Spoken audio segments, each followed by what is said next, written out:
Welcome to the KeyHire Small Business Podcast, your go-to resource for tackling challenges and empowering small business owners to scale successfully. Our mission is to help unlock your business's full potential. My name's Corey Harlock, and I'll be your host. We are starting off this season with an amazing guest. We have Miss Catherine Brown with us today. And Catherine is a professional B2B salesperson. She's been doing that for years. But she also is super focused right now on putting together peer advisory networking groups. She does some sales training. She's here in the Houston area. So if you're in Houston and you want to kind of jump into a group and learn how to sell or learn how to connect, learn how to network, she can definitely help you with that. She also has one of these, a book, How Good Humans Sell. Full disclosure, have not read the book, but I saw a presentation on the book and it was super awesome. And there's some really good information in there. We are going to continue down the road of the small business owner's mindset and how we can shift that. Today, the topic, and I thought it would be a great start, is what is your selling culture? And are your beliefs getting in the way of growing your business? Are you your own worst enemy? Are you the reason your company's not growing through your sales channels? So without further ado, let's bring Catherine in. Hey, hi, Corey. Did I get it right? Was that good? That was awesome. And also, I love your new music. I was kind of dancing backstage when I was in the green room. So good job. Good job to Matt. Soft, jazzy stuff we used to have. It just isn't me, you know? This feels like you. I see the guitars behind you in the. Oh, that's right. That's right. Yeah. Cool. So we're going to get into how we can connect with you and all your good stuff in a bit. But the reason I thought it was really a great idea to have you on was because you do a lot of work, not just how to sell, go out and sell. There are lots of those people out there, and you're really good at that. But, you know, in our conversations, we talked a lot around kind of mental hurdles and roadblocks that a lot of owners face. And oftentimes they're kind of, in many aspects of their business, they can be their own worst enemy. And, you know, you had some really interesting insight around that. So when we talk about, you know, what is your selling culture? Are your beliefs getting in the way? Kind of let us, what do you mean by that? What are we talking about? Sure. So to get some definitions out there, Corey, when we're saying there's lots of people out there who teach you the mechanics of selling, we're talking about what you listen for and how you would qualify someone, or how you create an effective funnel in your conversations or your email marketing so that you attract people and then get them onto that first call with you. Those are some of the things that there's lots of wonderful people out there that we both know who can teach in those things. And I have learned a lot about those things over the years as well. What I don't hear people talk to business owners enough about, that I want to share today, is the role that a person's own beliefs play in the sales culture that you set and the expectations you create of others, and what you end up basically creating as a self-fulfilling prophecy. I'll go on about that a little bit and share in the intro of my book, How Good Humans Sell. I share that I've done a lot of empirical research. I'm actually married to a social scientist, so he made sure that my study was not biased and that I asked questions in a really thoughtful way so that I could get empirical, statistically significant data.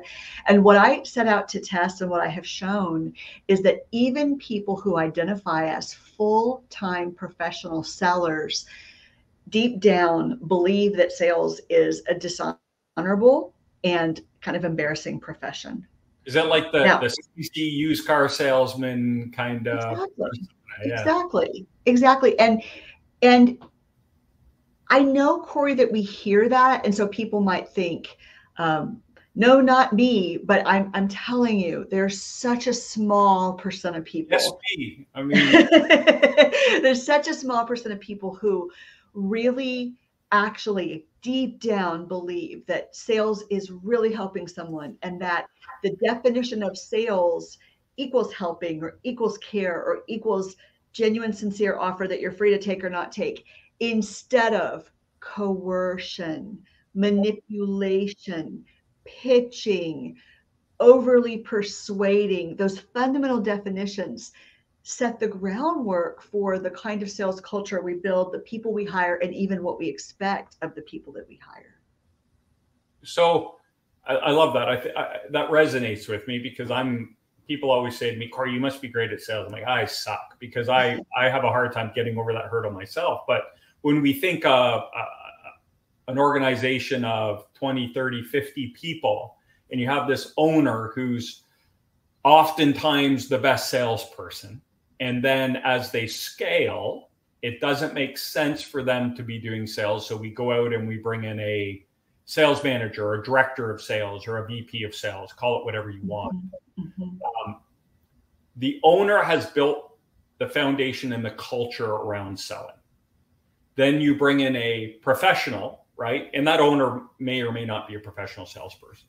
Right. You bring in someone more times than not is not, right? Yeah, they're just hustlers, right? They're just entrepreneurs that want to sell their stuff. And then they bring in a professional. So, we're talking about that. What is the selling culture, and are your beliefs getting in the way? So is that where you often see the conflict is between the way the owner does it? Yes. Then you kind of get a professional sales manager, leader of salespeople in there, and they do it differently. Yes. And it's about the individual beliefs of every person on the team. So it starts all the way back to the startup days with how that person who is the founder believes about sales, what they believe about sales, and the story they make up. So let's say that they have an unwritten rule. They can't tell you where they learned it. They don't know why they learned it, but they believe that you should only have to ask a person twice for a meeting. And that if they don't respond after 2 times, that therefore means that equals, no response after 2 times equals not interested. Right. And so then let's say that somehow through referrals, through your strategic partnerships, through your associations, through your resellers, however you're growing your channels, let's say you do get to a point that then you bring someone in to help you who oversees it. When they start making recommendations about what to do, that founder is going to be in the way because their own view is in the way because everyone has their own view, right? So they're going to be in the way, and they're going to say, wait, you're not going to tell them to do that, are you? Because whatever the founder believes is true, and then they go seek to confirm it's true. There's something called confirmation bias, right? We automatically, non-consciously, and automatically, we look to confirm what we think is true. So if I believe that after 2 times is all I should have to try someone, as an example, then if I somehow push myself to a 3rd and they still don't reply, I'll say, see, I told you. Right. See, I told you. So that human desire to say, see, I told you is very, very, very strong, whatever it's about. It could be about anything. Right. And so it keeps us from being teachable. It keeps us from being open. And the part that I want your owners to hear is not to beat them up about sales. It's to say everybody has limiting beliefs about what's possible. And everyone has limiting beliefs and a distorted view of what selling. Look, I like this. I wish I'd come up with the phrase myself, but there's a wonderful book out there called Selling from the Heart. Larry Levine, Selling from the Heart, which what a great expression, right? To sell from the heart. Like not many people really deeply think that's true. And so because they don't, they put that on other people, and we all have to take responsibility for what we believe because it's going to affect the outcomes. Right. Now, is there a correlation?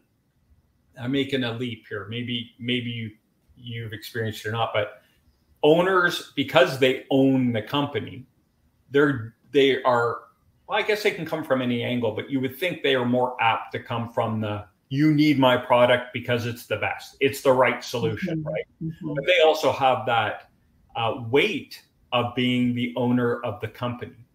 Yes. So when they tell new out of college salesperson on their first sales call, sell like this, and they are not the owner of the company, is that where the disconnect is? And I guess is the question I'm trying to ask maybe is based on the levels of engagement in the company, the person's experience selling, where they fit on that organization chart.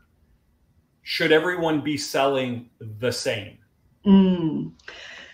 That's a good question. So when I did set out to do some research for the book, one of the things I was curious about was whether there were generational differences in perspectives about selling. I actually hoped that because Gen Z is younger, I hope that perhaps that used car stereotype and the things that my generation learned with plays. I mean, I remember being in middle school and we did a short act in drama class. We did a scene from Death of a Salesman. Right, Arthur Miller's Death of a Salesman. So there are these stereotypes that are definitely very true among mid-age people. And I thought, oh, I hope that perhaps some of those impressions haven't seeped their way into a younger generation. That would be interesting to pull too. And unfortunately, that wasn't the case. I mean, everybody universally has some negative perspectives about sales. So that's the most important point I want your owners to hear, is that it's really common. And when we talk about setting a culture and what responsibility does the owner founder need to take to set a healthy sales culture, it's first of all just having open conversations about these things. If you're gonna bully people or ring a bell or bullpen or kind of try to coach people into their KPIs for certain objectives, but you never talk about where their hesitation might lie, and you don't listen carefully because you're actually one kind of coach, but not a better kind of coach, right? You're like a yelling athletic coach, but you're not like an executive coach. Yeah. If you do that, then you're going to miss the opportunity to develop your people to address whatever is overcomable. The thing about beliefs, Corey, that I love so much is that they can change. People can change their mind. They can be persuaded. They can change their view. They just have to be given a roadmap to do it, and they have to want to. And so anything that is a limitation and a challenge when it comes to the human potential part of it, most of it can be addressed if you're truthful about it and you're open about it. Cool. That makes a lot of sense. So, we like to talk about mistakes that business owners make when they kind of try to do this. And I'm trying to see if there's a difference if a business owner is trying to start a sales team, could be hiring their second or third or fourth salesperson, or they have a group of people and they understand that they might be misguided, or they're ultimately not seeing the performance or delivery they want, right? To scale. Ultimately, they want to grow. We brought in what we believe are this great team of salespeople. Yes. And everyone's just, we're not getting where we want to go.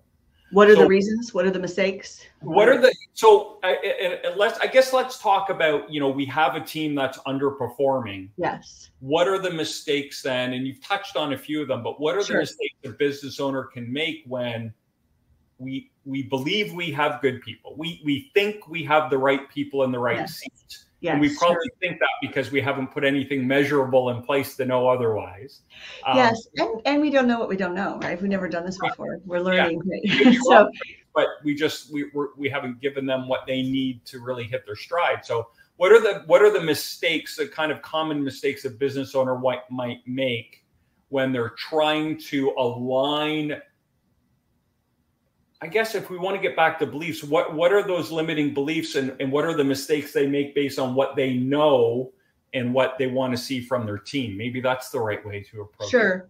What if we take it by stage of business? So let's say startup, and then as I scale up. Yeah. So early, what happens is it takes a lot longer than any of us would like to figure out what is the sales message that's actually resonating with someone. And when I say that, I don't mean why is your software technically superior to another person's software. I mean, what are the deeper reasons someone's buying from you? What is the problem it's solving for them? What is the hope it gives them? What is the new path it gives them as a tool? So the first challenge is getting all of that sorted. And I have found in servicing dozens and dozens and dozens and dozens of companies over the years who are in these early stages, it always takes longer than you'd like. And the problem is you get a false positive, Corey, because what we all do when we start a business, myself included, is first we sell to people who already know, like, and trust us.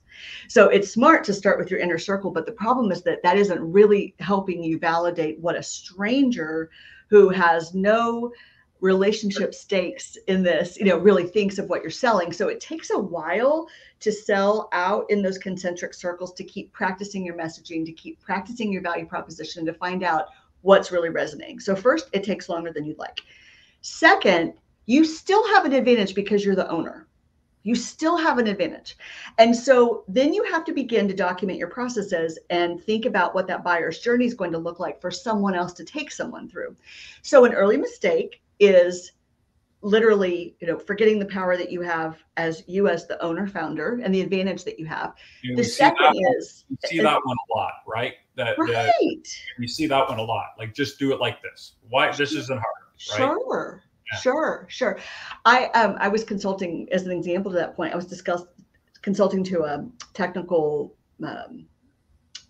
it was an IT services company that I was talking to a few weeks ago, and they are so frustrated because they've had some underperforming salespeople, and they have just pulled in. They've just retracted, and the two principals, have pulled in and said, you know what, we're just going to do it. I mean, they're reducing their staff. They let some people go, and they've kind of gone backwards in saying, the way we're doing it must therefore be the best way because these other people haven't worked out. And there's so many things that an outsider can see looking in and say, the message isn't clear. Their performance expectations weren't clear. Their job description wasn't clear. I mean, I know you help people find the right people, so hopefully this is music to your ears, right? Yeah. It's like, when you say that word, what does it mean to you? Even fundamental definitions, were different. So there's lots of places to have those errors, and then we can then overreact if we're disappointed instead of learning from those mistakes and making those tweaks. So those early mistakes are understanding that you have a founder advantage, understanding it takes longer to put those things in place than we'd like, often in terms of messaging, clarity of value proposition, things like that. And then the other thing that I learned early in my career is that if you're talking about end to end, from someone initiating or taking the warm lead that comes up and working through a qualification process and negotiating and closing and even asking for a referral, that's a lot of stuff that has to be done. And sometimes that job should be split by multiple people. It depends on the company. It depends on the role. But again, your beliefs about what's required out of one individual come into play there. And that's where someone like you or like me or someone who's just not the founder might be able to say, what are you expecting to be true? What are you assuming is true that you're believing? Because perhaps that there should even be multiple roles. So what if I'm a business owner and I'm listening to this and I'm thinking, man, that is like, those are my frustrations. What are some examples of those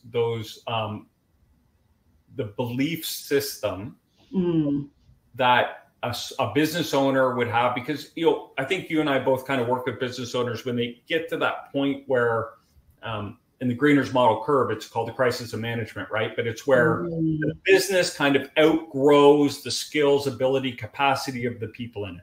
Yes. Not even on the people. They're good people doing the best they can, but they've run out of resources, right? Yes. And you have an owner now who is frustrated because these sales people aren't doing what they need to do, and I can't. We're not growing the way I want, or they're not making enough calls, or we hear this all the time, or all they do is go around and bring donuts to our existing clients. They're not pounding the phones like I want. What could a business owner look for in themselves that could trigger a conversation with a salesperson? That's great. Well, the answer, what I thought you were going to ask me, which I'm going to answer, is, if that's okay. What I thought you were going to ask me is a little bit broader, like what should they do when they find themselves in that role? And it leads me to the topic. That's a good place to start. Yeah. Yeah. A coaching culture. I mean, it's having a coaching culture. So the first question is, where are you as the owner? Where are you getting input? Where are you getting advice? And are you growing? And so sometimes they're frustrated because they thought it'd be a certain way, but we as owners get stuck. I mean, I just engaged with an executive coach. I mean, I'm not an executive coach, so I'm not saying this so people will hire me. Right. I believe there's an entire industry of people that their sole job is to get at the root of problems through the questions they ask. And it takes training to learn to be good at that, because asking powerful questions and listening very, very carefully is something actually that you have to be trained to do. It's not something a person just is born doing well. And so engaging in help with that is one of the first places to start, because on top of what we're saying, Corey, not just am I frustrated and feeling stagnant at this moment, but I mean, I just listened to another podcast this morning about the impact of AI on professional services businesses and the dizzying pace of change. And I was thinking, man, I mean, your job as a leader is to spend a fair bit of your time learning, because how in the world will you lead people if you are not also on a path of trying to grow? So being open to input, questioning your own views and mindset and beliefs, and then and constantly learning is also a part of what's required. And I think whenever someone says you should just X, we need to be like having a flashing yellow light that sounds like, is this reflecting a fixed mindset? Right? Is this reflecting that they're stuck? Even as a leader, that they're stuck? Right. To finish the thought on the stages, we talked about some of those challenges at early stages. What I would say that I see later too is that, let's say that you are able to cultivate a high performing culture with a handful of people. And one of the most common things that people do is they're trying to keep their great talent. That person has blown past their quota. They want more responsibility. They might want to be a partner in the firm. They might want equity. There's different things they might want for bringing in so much business to the company. And so one of the things that people will often do is they want to promote that high performing individual, and they want to put them over people in management. And that's another occasion that also requires testing your assumptions about what you believe is true, investing in people, and having a growth mindset about what the next iteration of your chapter of your business might need to look like, because there's a lot of research that shows that most of the high performing individuals who move into management without a lot of training for that don't end up being successful, because it's not the same skill set. That's the restaurant server scenario. My previous life was hospitality, and it's when you take your best server and make them a manager, then they quit about 2 months later because they hate it, because they love serving. They don't want to manage people. You know, they liked what they did and they're really good at it. And sometimes it's okay just to be there. But and again, but going back to beliefs, like I just personally took this assessment the other day. I have a friend that sells an assessment that she sells to companies. And so that I would better understand when to refer her, I took the assessment. And some of the things it said about me that, as an example, were very interesting. I was a high individual producer in 3 different corporate roles before I started my first company.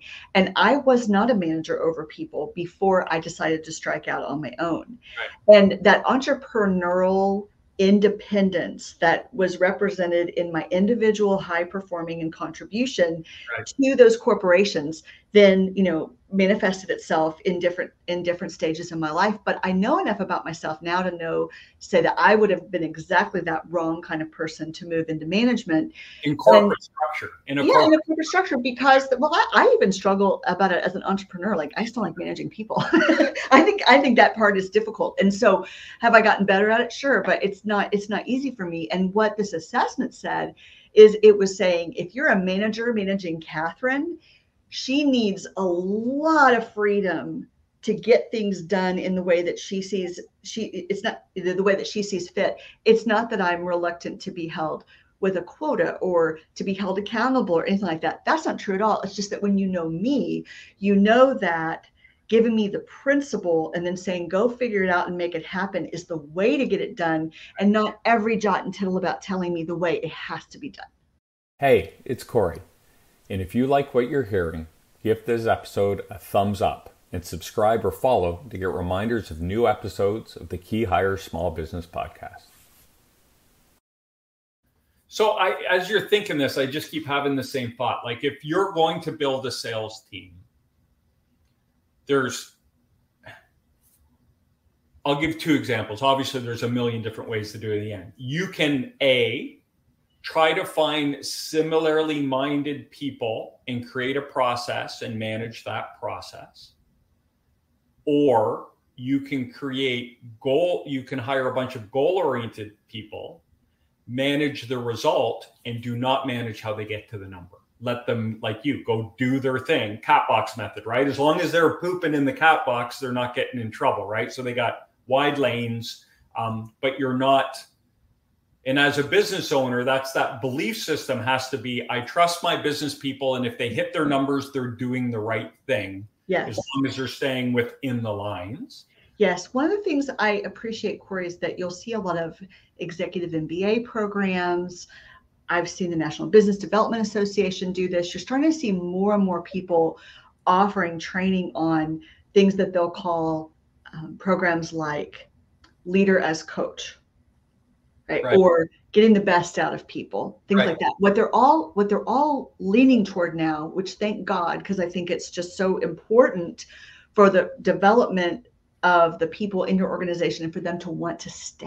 I mean, if you're a great seller, you can sell for anybody. You don't need to stay. So to keep and attract and keep those people is about being able to make great money. But it's also about being able to operate the way that you like. And so what's interesting is, to build on your example, if you have, let's just use two different titles. Let's say you're less experienced salespeople, you call BDRs or SDRs. Okay, sales development reps, business development reps. They're going to be less experienced. They're going to be literally younger. Yeah. And I think you want to be tighter on them because they don't even know themselves yet, right? They're not 50 telling you, here's what motivates me, right? They're 25 and they're learning the job. That's perfectly developmentally appropriate because they're learning and they're literally learning, here's who I am, here's what I like, here's what works for me. They're growing up. They're growing up inside your company. When you're talking about the major account managers, or if you're a smaller business and you only have a handful of people who have to wear all the hats, then you're going to direct by principle. And you're going to say, this is what needs to get done. And this is what each of us have to get done. And a leader as coach model takes the time to understand each person and understand how are they going to get there. And I do believe you can be looser on how many dials a day it looks and what the records in the CRM look like. Should they have to do some of that? Sure, because you need to know what's happening. But you don't have to rule with an iron fist if that person has self-determination, they're motivated, and they're self-aware or wanting to be more self-aware of what it's going to take for them to get there. They want to do their calls in the morning, let them. They want to do their calls in the afternoon, let them. Exactly what I was going to say. Like we're all going to make our calls in the morning. I just do them better in the afternoon, right? So I'll do mine in the afternoon. And I have to do whatever requires the most bravery and the most mental stuff for me. I have to do it before lunch. Eat the frog. I do. And I get energy from interactions like this later, so I can do these things later in the day, but I wouldn't write my brand new invention proposal at 4 p.m. That's not good for me. Right. The reason I know that is because of years of practicing and coaching and all the things I've gotten. So I have found, and this comes kind of back full circle, Corey, to this idea of like where you learn sales training and what we mean by sales training. When you're talking about the mechanics of selling, there are so many good schools of thought out there. There's so many major brands, small brands, great consultants. If you have a specialty industry and you're wondering if there is a sales consultant that just knows your industry, contact me and I'll probably be able to introduce you. I mean, I just know so many sales and marketing consultants from doing this for decades now, and there are all kinds of specialties. One of the things I've learned about myself and what you're hearing come through in this and what I want your owners to hear is that there's an entire way to lead that is principles driven and that is not uber specific directive. And there's a whole body of salespeople that would like to be led that way and like to have that freedom. And for those people, that's the kind of culture they're going to stay in. If you tell me every single thing about how I have to do my job and I keep performing, but you keep telling me that the way I'm doing the job needs to look just like you, I'm not going to stay. I'm going to be frustrated. Right. And there's lots of people that operate like that. And so in the realm of sales training, one of the things I've realized about myself is that I really like teaching the principles. And then I model an example of what it could look like. And then I say, try it and then make it your own.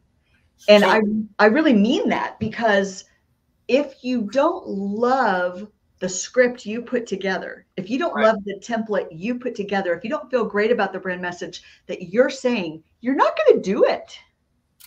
Agreed. Yeah. Okay. So this is cool. And you know, the difference between kind of managing by principle versus managing by process. And I'm a big fan of the end result management. Don't manage the process, manage the end result. And people get you the result you want. The example I always use, you know, if you have a warehouse and you say to someone, I need you to sweep the warehouse, you have an hour. And you come back in 30 minutes and they're 75% done and it meets the standard. You take the broom out of their hand and say, no, you're doing it wrong. This is how you should do it. And you think, well, hold on. They were going to have it done way ahead of time and it met your standard. They weren't doing it wrong. They just weren't doing it the way you do it. That's right. And this is a big thing.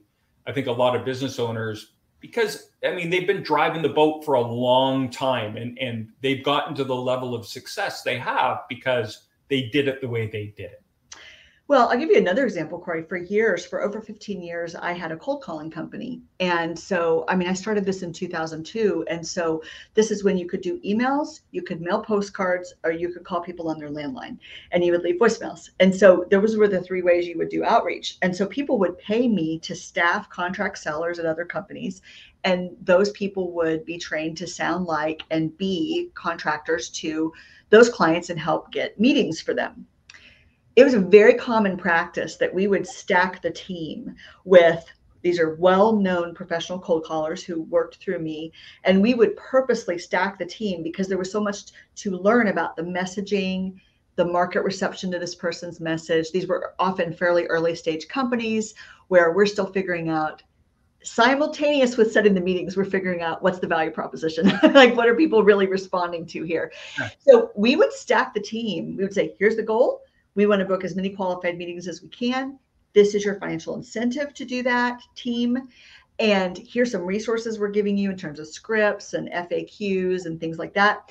And then we would put people on it that were proven resources, where some like to work a list faster and do fast passes, and they're looking for low-hanging fruit, and they literally wanted a longer list of target accounts to pursue.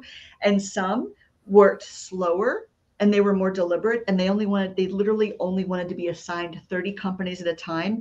And they would work that 30 companies until they got a yes or no from every single person. And, you know, over the years, both of those types of callers were enormously successful. But we did not allow our client to tell us which person got staffed. We said it's our job to get the meetings booked, and we would have to figure out on the backside what combination, dialing up this person's hours, dialing down this person's hours with these different work styles. What's it going to take to make this client, you know, wildly happy? And that was an early time in my entrepreneurial journey and my sales development journey, where I realized there's not just a way, and that people can be taught the big picture objectives of what we're going for, given some tools to do it, and then go make it happen. And they did.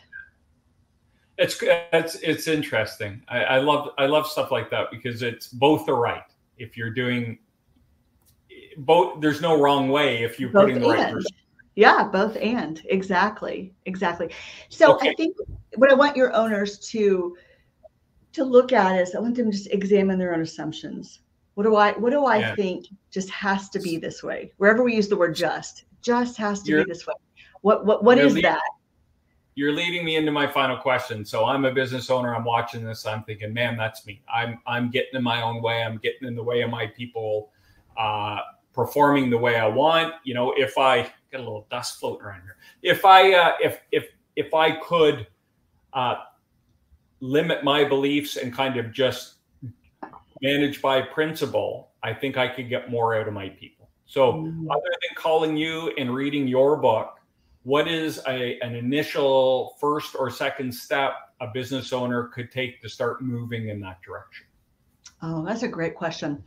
Well, one of the things that's happened to me professionally over the last few years, Corey, is that I think there is more and more intersection between personal development and sales training. And if you look at who the trainers are, you look at who the celebrity trainers are and the biggest brands, they're people that also share this view, because personal development is professional development. I mean, if you are working on you as a person, it's going to spill into everything. And so the realm of what do you believe is true? How do you reframe unhelpful thoughts, unhelpful beliefs? How do you change your mindset? How do you reframe things? Those are personal development traits that can be brought into the sales world. So a few things you could do are, you can talk to a coach. I mean, as a principal, I would talk to someone that is literally, their title is literally executive coach, or they might have gone through some kind of a certification from someone like the Coaching Institute or the International Coaching Federation. These are professionally trained coaches who can ask good questions. So I would do a discovery call with one of them. Another thing you could do is, there's some great assessments. I'm married to a social scientist. I have opinions about assessments. That's for a whole nother time. But I think one of the most helpful things a person can do is to take an emotional intelligence assessment. My favorite is the EQI 2.0. It's offered, it was created at Yale, and it measures 15 subscales about you. Getting someone to interpret to you, hey, this is how you're coming across, and this is what you need to know about yourself, is a great starting point to look at your pros and cons about how you manage people. And the debrief call, Corey, is where you realize, I've never had anyone tell me something like that about myself before. It's so helpful. It's kind of painful too, but it's so helpful if your heart and your intention is really to grow. Right. I think just to back that up. So, business owner might be listening. I don't want to take one of those assessments and they're going to tell me how I have to change. And that's not it. Understanding how you operate allows you to better communicate that to people and read the room a little bit. No one's going to say, look, you have to be a whole different person, because that's impossible. We are who we are. That's right. Take those assessments and understand, oh, this is how I come across. So now you might just be able to preface and say, look, I'm not trying to critique I'm just a direct, I always have to tell people that I'm just a direct communicator. So that's how I'm going to communicate. Because if I try to be all fluffy, I just somehow end up insulting everyone in the room. So I just got to be who I am. And I'm just going to be direct. And I just need you to know that right now. Like, it's just how I communicate. I agree with almost everything you said. I want to bring up the point that I would argue that part of why you want to consider assessments and things like that is because actually, in the pace of modern business and culture, I actually think we do all have to change. Now, I don't mean that you can fundamentally change who you are in your God-given personality. I don't mean that. I do mean that there could be significant blind spots that your whole team knows about you that you are literally unaware of. Correct. And if you don't engage in some kind of coaching, get some kind of feedback. I mean, we've all had bosses like that. Like people talk about them when they walk away and whisper about them and laugh about them. And none of us want to be the person that's happening to. Well, the only way I know to remedy that is to be open to change and to seek that outside input. Cool. I agree with that too. Yeah. And when I'm saying that they don't want you to fundamentally change who you are and have to be someone else, but we always do want to improve upon our weaknesses. So you need to be a better you. Yeah. Everybody wants you to be a better you. Who doesn't want that? Doesn't your spouse want that? Don't your friends want that? Don't your kids want that? I mean, everybody wants that, right? But to start that journey, you have to admit you're doing something wrong. And then you need to grow. Exactly. And that you need to grow. I'm constantly connecting people with things I read or listen to because I feel like that's one of the easiest ways I can add value in someone else's life. But it's also because I'm grabbing onto things. I'm thinking, well, I don't want to reinvent the wheel. If this person's figured this thing out, I want to copy them. So I'm a curator of information and then pass that on. Even in my sales training, it's not uncommon for me to quote another book or have everyone, have homework of listening to this podcast and say, if you really like this lesson, if it resonated with you, go listen to this. And sometimes it's mine and a lot of times it's someone else's because there's just so many wonderful ideas out there. And I want to be around people that are wanting to get that kind of input so that they can turn around and take better care of the people in their companies. Very cool. I think that's a great note to end on. So Miss Brown, if people are out there listening and thinking, man, I want to learn more about this. I need to get in touch. I want to understand how to manage through Principal. I want to give my sales team the greatest probability at being successful. How can we reach you? That's great. Thank you. The thing to do would be to go on Amazon and get a copy of How Good Humans Sell. Thank you so much. See how cute Matt is with his little flashcards here. Thanks, Matt. Yeah, it's on Amazon. It's done I self-published. It's done really well. It's been a great marketing tool for me. It's literally a great read too. I mean, people say they'll write to me and say, here's a piece that helped me. The reason you'd want to start with that and then contact me is because there's all different elements of the mechanics of selling, the beliefs about selling. Is it about directing people? You know, what is it about? And then if I'm not the right person to help you, I will refer you to that right next coach or that right next consultant, because depending on your role and the size of your company, your needs are going to be different. The last thing I'll say too, Corey, is, you know, I'm very active on LinkedIn. I outsource a lot of other things in my life, but I do my own post every day, Monday through Friday. It's about what I'm learning, what I'm reading. And it's a great place to connect because I give free training in my posts. And so find me, Catherine Brown with EXTRABOLD Sales. Find me on LinkedIn, and that's another good way to learn. Hold on, Matt, LinkedIn. There it is. All right. Thank you. Very cool. Hey, thank you so much for your time today. I appreciate the conversation. So much good information. I appreciate the energy you bring and the information you bring. Thanks so much for joining us. Thanks, Corey. Thanks for the opportunity. Yeah, my pleasure. Thank you for tuning in to today's episode. We appreciate your support. If you enjoyed the show, we would love it if you could take a moment to leave us a review. And don't forget to subscribe or follow to stay up to date with all the latest episodes as they're released. Discover how KeyHire supports small business owners with talent planning and acquisition by exploring our YouTube channel or LinkedIn page. For comprehensive information, visit our website at www.keyhire.solution, where you can also sign up for a complimentary consultation to discuss any talent, experience, or capacity problems that keep you awake at night. Until next time, stop grinding and start growing.